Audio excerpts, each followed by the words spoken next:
Peshawar Kent اور Warsak division police کی سب سے بڑی کارروائی۔ تھانہ مچنی گیٹ کے حدود پوش اور رہائشی علاقہ نجی سوسائٹی میں واقع مکان پر چھاپہ، بھاری تعداد میں غیر ملکی شراب برآمد۔ تفصیلات کے مطابق کیپٹل سٹی پولیس پشاور کی منشیات، اسلحہ، شراب اور غیر قانونی اشیاء کے روک تھام کے لیے کریک ڈاؤن جاری ہے۔ نہیں ہوا، یہ ایک آغاز ہے۔ اس حوالے سے اس پر مزید انٹروگیٹ کر کے انشاءاللہ اس کو جڑ سے ہم اس کا خاتمہ کریں گے۔ یہ جو مالک ہے ایٹ لارج ہے، اس کو پکڑنے کی ہم کوشش کر رہے ہیں ٹیکنیکل اور ہیومن انٹیلیجنس کے ذریعے۔ یہ اس کی آپ کہہ لیں کہ نمبر 2 نمبر 3 ہے جو سپلائرز ہیں۔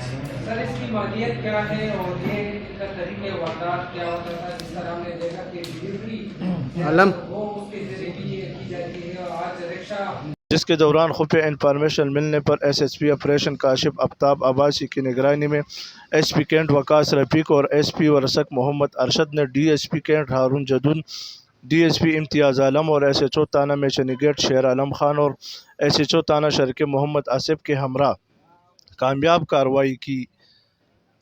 کارروائی کے دوران شہر کے رہائشی علاقہ نجی سوسائٹی میں خالی مکان میں بھاری تعداد میں غیر ملکی شراب پکڑی گئی۔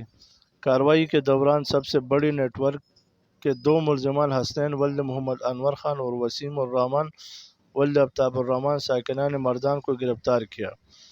نیٹ ورک نے اپنے مذموم مقاصد کی خاطر اور شراب کے مکروہ دھندے کے لیے کرائے پر مکان حاصل کی تھی، جہاں سے شراب اندرونی شہر سمیت رہائش اور نواحی علاقوں کو سپلائی کی جاتی تھی۔ کارروائی کے دوران مجموعی طور پر 930 بوتل اور بیئر کین شراب برآمد کرنے کے ساتھ ساتھ شہر بھر میں شراب سپلائی کرنے میں استعمال کی گئی رکشہ بھی قبضے میں لے لی گئی ہے۔ نیٹ ورک کے گرفتار ملزمان نے ابتدائی تفتیش کے دوران شراب کی تیاری اور مخصوص ڈیلر کو سپلائی کا اعتراف کر کے نیٹ ورک میں شامل دیگر ملزمان کے نام بھی اگل دیے ہیں، جن کی گرفتاری کے لیے خصوصی ٹیم تشکیل دے دی گئی ہے۔ ملوث ملزمان کے خلاف مقدمہ درج کر کے دوران تفتیش ان سے مزید اہم انکشافات کی توقع کی جا رہی ہے۔